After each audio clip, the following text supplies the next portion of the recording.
Ma belle-mère ne m'aimait pas et j'ai beaucoup souffert dans mon foyer.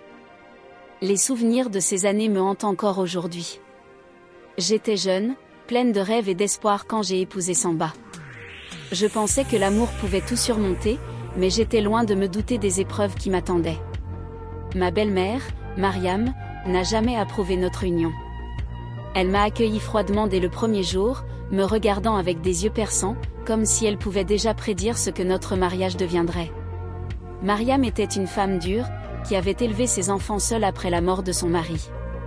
Elle n'avait pas eu une vie facile, et elle portait cette amertume comme une armure. Dès le début, elle ne m'a jamais acceptée comme sa belle-fille. Pour elle, je n'étais pas assez bien pour son fils. Selon elle, je n'étais qu'une paysanne sans valeur, indigne de leur nom de famille. Pourtant, j'ai tout fait pour gagner son affection, mais chaque tentative se heurtait à un mur de mépris. Les premières années de mariage avec Samba furent pleines de bonheur malgré tout.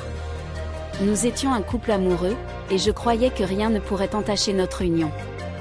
Mais bientôt, les rumeurs ont commencé à circuler dans le village. Cela faisait déjà 3 ans que nous étions mariés, et il n'y avait toujours pas de signe d'un enfant à l'horizon. Dans notre culture, la stérilité est une malédiction, un fardeau souvent porté par la femme. Mariam n'a pas tardé à me désigner comme responsable. Elle n'a cessé de me rappeler, jour après jour, que je ne lui avais donné aucun petit enfant. Une femme qui ne peut pas enfanter n'est pas une femme, me répétait-elle souvent, avec ce ton sec qui me transperçait le cœur. J'ai commencé à ressentir la pression, non seulement de sa part, mais aussi de toute la communauté. Partout où j'allais, les regards étaient lourds de jugement. Les murmures se faisaient entendre dans mon dos, et chaque fois que je voyais une femme enceinte, je sentais mon cœur se serrer. Samba, lui, restait silencieux. Il était pris entre deux feux, entre son amour pour moi et la loyauté qu'il devait à sa mère. Il ne prenait jamais vraiment ma défense, ce qui m'a toujours blessée. Je pensais que peut-être, il croyait lui aussi que j'étais le problème, que je n'étais pas capable de lui donner une famille. Au fil du temps, la situation est devenue insupportable.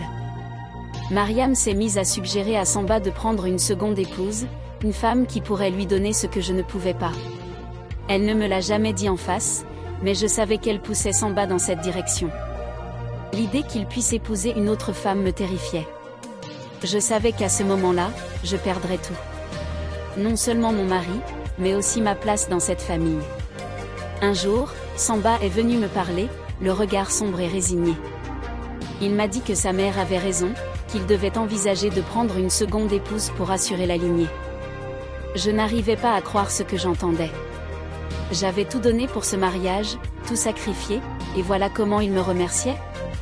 Mais ce qui m'a le plus brisé, c'est qu'il semblait croire que c'était ma faute. Quoi que je dise, il restait sourd à mes supplications. Je me sentais trahie, seule contre tous. Finalement, une autre femme est arrivée dans notre foyer. Elle s'appelait Fatou, une jeune femme belle et pleine de vie.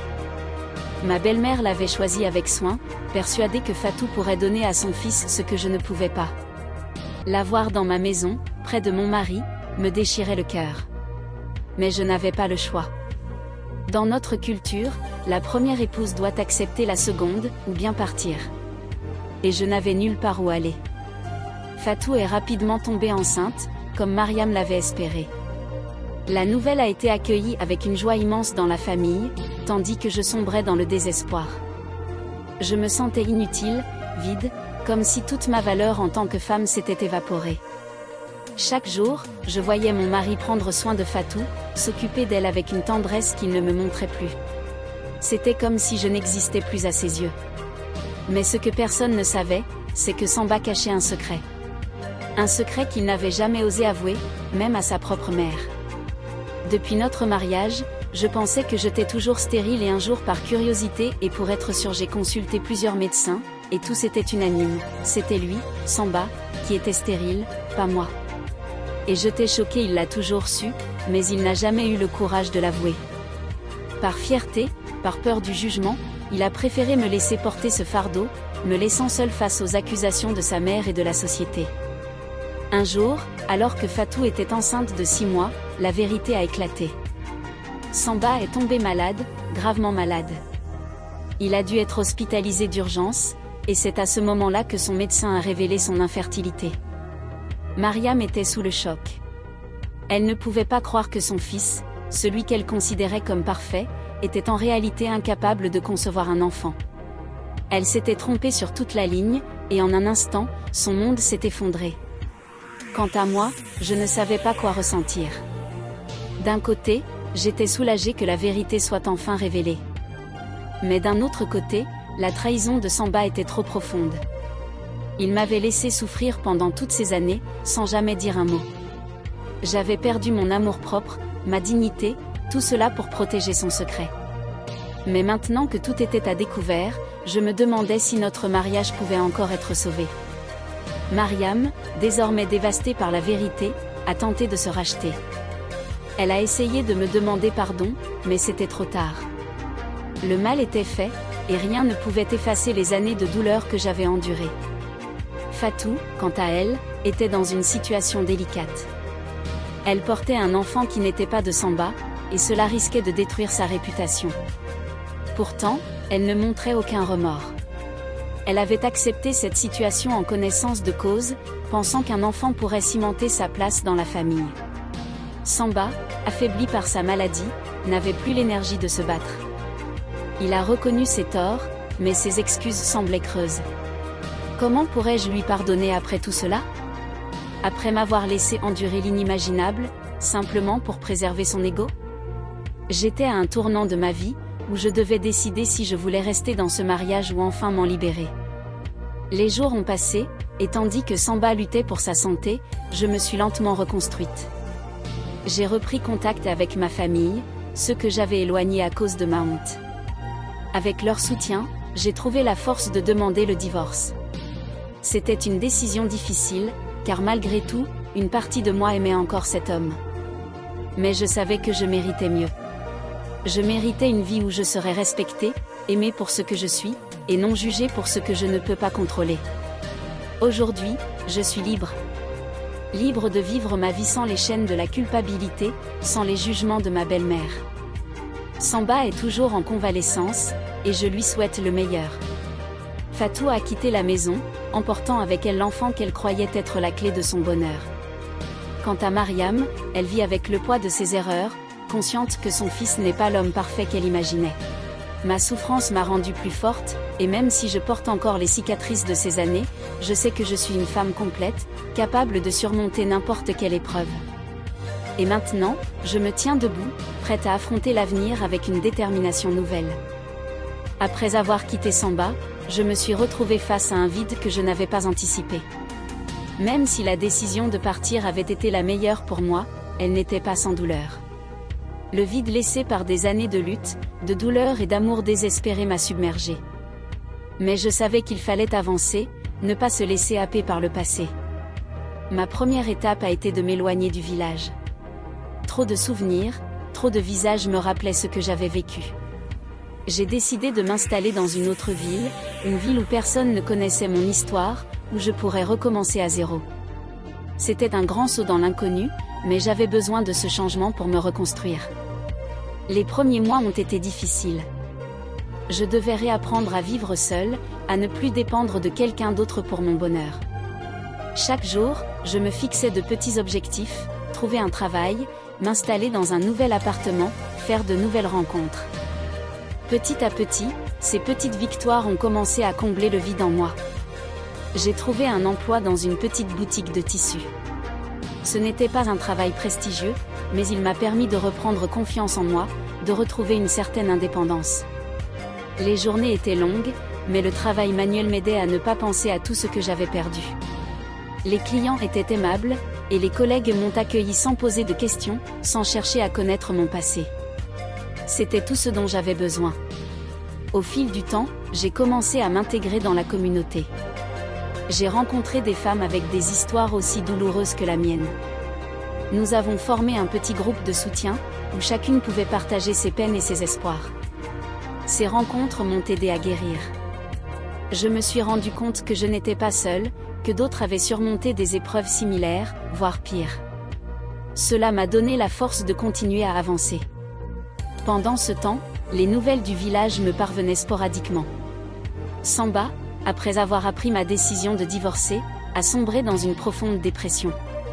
Sa maladie s'aggravait, et il se retrouvait seul, sans le soutien de sa mère, qui ne parvenait plus à se regarder en face après avoir causé tant de douleur. Fatou, quant à elle, était retournée dans sa famille avec son enfant, mais la honte et le rejet l'accompagnaient partout. Le mariage qu'elle espérait n'avait jamais eu lieu. Un jour, alors que je me promenais dans le marché de la ville, j'ai croisé un homme. Son visage me semblait familier, mais je n'arrivais pas à me rappeler d'où je le connaissais. C'était un homme d'âge mûr, avec des traits marqués par la vie, mais avec un regard plein de chaleur. Il s'est approché de moi, et après quelques instants d'hésitation, il m'a demandé si j'étais bien Aïcha, la fille qui avait épousé Samba. Je ne savais pas quoi répondre. Ce nom, celui de mon ancien mari, résonnait comme une cloche lointaine, rappelant une vie que j'avais laissée derrière moi. L'homme m'a alors raconté qu'il était un ami de la famille de Samba, et qu'il était venu à la ville pour affaires. Il m'a dit qu'il avait entendu parler de mon départ et qu'il était désolé pour tout ce que j'avais vécu.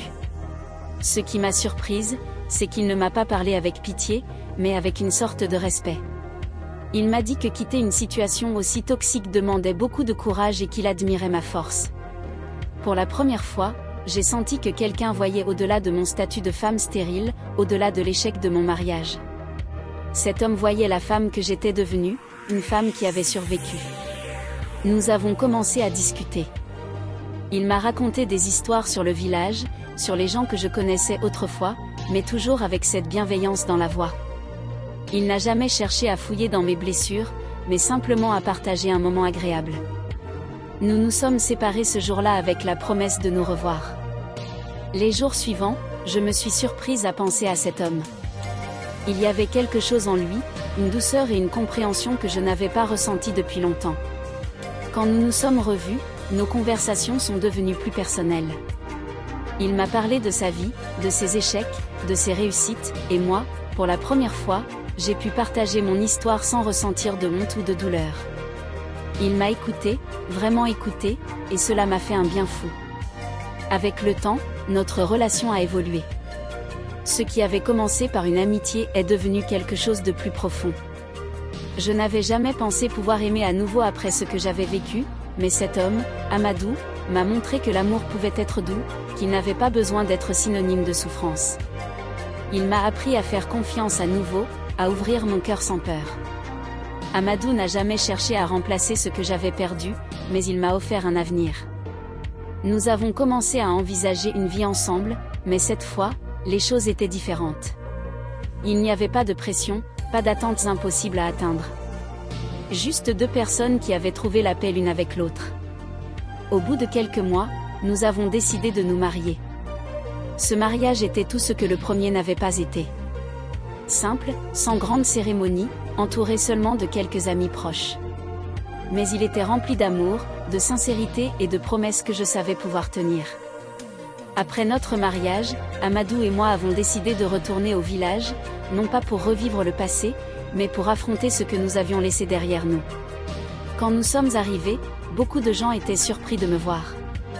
Certains étaient contents, d'autres un peu gênés, ne sachant pas comment réagir. Mais je me sentais forte, car j'avais Amadou à mes côtés. Nous avons rendu visite à Samba, qui était toujours malade. Il vivait seul dans la vieille maison familiale, avec sa mère Mariam qui prenait soin de lui. Quand il m'a vu, une lueur de tristesse a traversé son regard. Il m'a dit qu'il regrettait ce qui s'était passé, qu'il regrettait de m'avoir laissé souffrir comme il l'avait fait. Je n'avais plus de haine en moi, seulement de la tristesse pour ce qu'il était devenu. Je lui ai pardonné, non pas pour lui, mais pour moi-même. Le pardon m'a permis de tourner la page, de laisser enfin derrière moi ce chapitre douloureux. Mariam, quant à elle, ne m'a pas adressé la parole. Elle restait à l'écart, comme si elle ne méritait plus de faire partie de ma vie. C'était sa façon à elle de reconnaître ses torts. En quittant le village, je me sentais libre. Pensant que mes problèmes étaient terminés, mais c'était loin d'être fini. Quelques mois après notre retour en ville, Amadou et moi avions retrouvé une routine paisible. Notre maison, bien qu'elle soit modeste, était remplie de joie et de sérénité. Chaque jour passé à ses côtés était une bénédiction. Nous partagions tout, des petits riens du quotidien aux rêves pour l'avenir. Pour la première fois, je me sentais en sécurité, aimée sans condition. Mais cette paix allait être troublée par une ombre du passé. Tout a commencé par de simples rumeurs, des murmures que j'entendais à peine. Les gens commençaient à parler de moi, non plus comme de la femme qui avait survécu à un mariage difficile, mais comme de quelqu'un de suspect. Les commérages prenaient des proportions inquiétantes, des allégations sur mon caractère, des accusations voilées sur ma fidélité envers Amadou, des mensonges perfides qui se propageaient sans raison apparente. Au début, je n'y prêtais pas attention. Les gens parlent toujours, surtout lorsqu'ils voient quelqu'un heureux. Mais rapidement, ces rumeurs se sont intensifiées, et il était clair que quelqu'un les alimentait délibérément. Cela a commencé à affecter Amadou aussi. Même s'il me faisait confiance, il ne pouvait ignorer ce que disaient les autres. Il devenait plus distant, inquiet, et je sentais que quelque chose le troublait. Un jour, alors que nous rentrions à la maison, nous avons trouvé une lettre anonyme glissée sous notre porte. La lettre, remplie de propos venimeux, accusait Amadou de se marier avec une femme aux mœurs légères, qui ne méritait pas son amour. Le ton de la lettre était acerbe, empli de haine, et même si elle était anonyme, j'avais un pressentiment sur l'identité de son auteur. Cette lettre n'était que le début. Peu après, notre boutique a commencé à recevoir des clients mystérieux, des gens que je n'avais jamais vus auparavant. Ils posaient des questions étranges, cherchaient à savoir des détails personnels sur ma vie. Il était évident qu'ils ne venaient pas pour acheter quoi que ce soit, mais plutôt pour m'espionner, pour trouver des failles qu'ils pourraient exploiter. Un soir, alors que je rentrais plus tard que d'habitude, je vis une silhouette devant notre maison. En m'approchant, mon cœur s'est serré. C'était Mariam, la mère de Samba. Elle m'attendait, un sourire glacial sur les lèvres. « Je vois que tu as bien rebondi, Aïcha, dit-elle d'une voix douce, mais son ton était rempli de mépris. Mais ne crois pas que tu t'en sortiras si facilement. Tu as détruit la vie de mon fils, et maintenant je vais détruire la tienne. » J'étais stupéfaite. Même après tout ce qui s'était passé, elle n'avait pas changé. La haine qu'elle nourrissait envers moi était toujours aussi vive, peut-être même plus maintenant que j'avais retrouvé le bonheur. « Tu crois vraiment que tu peux tout effacer en t'enfuyant et en épousant cet homme ? Tu penses que tu peux vivre heureuse alors que mon fils souffre à cause de toi ?» continua-t-elle, ses yeux lançant des éclairs de colère. Je pris une grande inspiration. J'avais pensé qu'en pardonnant Samba et en quittant le village, je pourrais enfin tourner la page, mais Mariam refusait de me laisser en paix. Mariam, tout ce qui est arrivé à Samba, il l'a provoqué lui-même. Je ne l'ai jamais trahi, je l'ai aimé de tout mon cœur malgré tout ce que tu m'as fait subir. Aujourd'hui, je suis heureuse avec un homme qui m'aime et me respecte. Si tu es venu pour me menacer, sache que je ne te crains plus. Elle s'est approchée de moi, son visage à quelques centimètres du mien. Ce n'est pas une menace, Aïcha, c'est une promesse. Je ferai tout pour que tu perdes ce que tu as. Tu verras, Amadou te quittera, comme les autres. Et alors, tu sauras ce que c'est que de souffrir. Je la regardais s'éloigner, son ombre se fondant dans l'obscurité de la nuit. Mon cœur battait la chamade, mais je savais que je ne pouvais pas me laisser effrayer. Mariam était déterminée, mais j'avais traversé bien pire. Cependant, je savais qu'elle ne s'arrêterait pas là, et qu'il me fallait être vigilante. Les jours suivants furent tendus. Amadou remarquait mon anxiété, mais je n'osais pas lui parler de la rencontre avec Mariam. Je ne voulais pas l'inquiéter inutilement. Pourtant, il était clair que quelque chose pesait sur notre relation. Les rumeurs continuaient, les lettres anonymes se multipliaient, et le comportement d'Amadou devenait de plus en plus distant. Une nuit, alors que nous étions allongés côte à côte dans le lit, je sentis qu'il avait quelque chose à me dire. Il se tourna vers moi, son visage grave. « Aïcha, est-ce que tu me caches quelque chose ?» demanda-t-il, sa voix pleine de doute. Les gens parlent, et même si je n'y crois pas, tout cela commence à peser sur moi. Je veux comprendre ce qui se passe. C'était le moment de tout lui dire. Je ne pouvais plus porter ce fardeau seul. Alors, je lui racontai tout, la visite de Mariam, ses menaces, et le fait que je savais qu'elle était derrière toutes ces manigances. Amadou m'écoutait en silence, son expression passant de l'inquiétude à la colère. « Pourquoi ne m'en as-tu pas parlé plus tôt ?» me reprocha-t-il doucement. Nous sommes censés faire face à ces choses ensemble, Aïcha. Elle n'a aucun pouvoir sur nous, mais nous devons être unis. » Ces paroles me réconfortèrent. Il avait raison. Ensemble, nous étions plus forts, et Mariam ne pourrait pas nous détruire aussi facilement. Mais je savais aussi que cette bataille ne faisait que commencer. Le lendemain, Amadou et moi avons pris des mesures pour protéger notre vie privée. Nous avons installé des serrures plus sûres, limité nos interactions avec les personnes qui colportaient des rumeurs, et nous avons même envisagé de déménager dans un autre quartier. Mais Mariam était tenace. Elle trouvait toujours un moyen de nous atteindre. Un jour, alors que j'étais à la boutique, un homme est venu me voir. Il prétendait être un ami d'Amadou, mais dès qu'il a commencé à parler, j'ai compris qu'il avait été envoyé par Mariam. Il essayait de semer le doute en moi, de me faire croire qu'Amadou voyait d'autres femmes. Je ne l'ai pas écouté, mais ses mots ont laissé une empreinte. Même si je savais que c'était faux, le poison de la suspicion commençait à s'infiltrer dans mon esprit. De retour à la maison, je confrontais Amadou. Je savais que ce n'était pas juste, mais la tension accumulée me poussait à bout. Nous avons eu notre première grande dispute. Les mots ont volé, des accusations que je ne pensais pas vraiment ont été lancées, et nous avons fini par nous coucher fâchés l'un contre l'autre. Mariam avait réussi à créer une fissure entre nous, et cela me terrifiait. Les jours suivants furent marqués par un silence glacial. Amadou et moi évitions de parler des choses importantes, comme si en ignorant le problème, il disparaîtrait.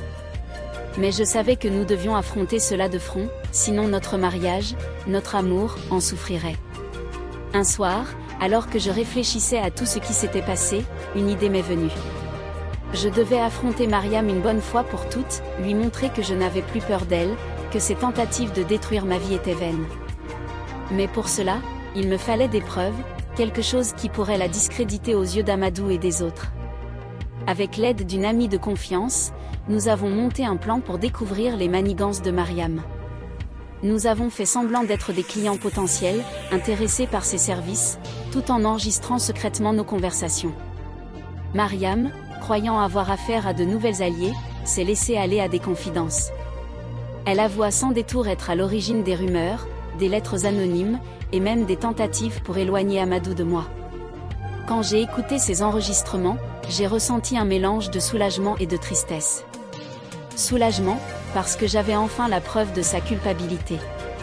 Tristesse, parce que tout ce que j'avais vécu n'était que le fruit de sa haine démesurée. Je suis rentrée à la maison ce soir-là avec une détermination nouvelle. J'ai montré les enregistrements à Amadou, et pour la première fois depuis des semaines, je vis la colère s'éteindre dans ses yeux, remplacée par une compréhension douloureuse. Il savait maintenant à quel point Mariam avait manipulé notre vie, et combien nous avions souffert à cause de ses actions. Amadou décida de confronter Mariam lui-même. Le lendemain, nous sommes retournés au village ensemble, unis. Quand nous sommes arrivés chez Mariam, elle nous accueillit avec son sourire habituel, mais elle perdit rapidement sa contenance lorsqu'Amadou lui fit écouter les enregistrements. Elle tenta de se défendre, d'expliquer qu'elle agissait pour protéger son fils, mais Amadou ne l'écoutait plus. Il lui dit que si elle continuait à nous harceler, il couperait tout contact avec elle. C'était la pire punition qu'elle pouvait recevoir, car Mariam vivait à travers le contrôle qu'elle exerçait sur les autres. Nous avons quitté le village ce jour-là, et je savais que Mariam ne tenterait plus rien contre nous. Elle avait enfin compris que son fils ne la soutiendrait pas dans sa vendetta, et sans lui, elle était impuissante. De retour en ville, Amadou et moi avons commencé à reconstruire ce qui avait été endommagé. Ce ne fut pas facile, mais la confiance revenait peu à peu. Nous avions survécu à cette épreuve, et cela avait renforcé notre lien. Mariam, quant à elle, s'est retirée du monde, isolée dans son amertume. Mais moi, j'avais retrouvé ma liberté, et avec Amadou à mes côtés, je savais que plus rien ne pourrait nous séparer.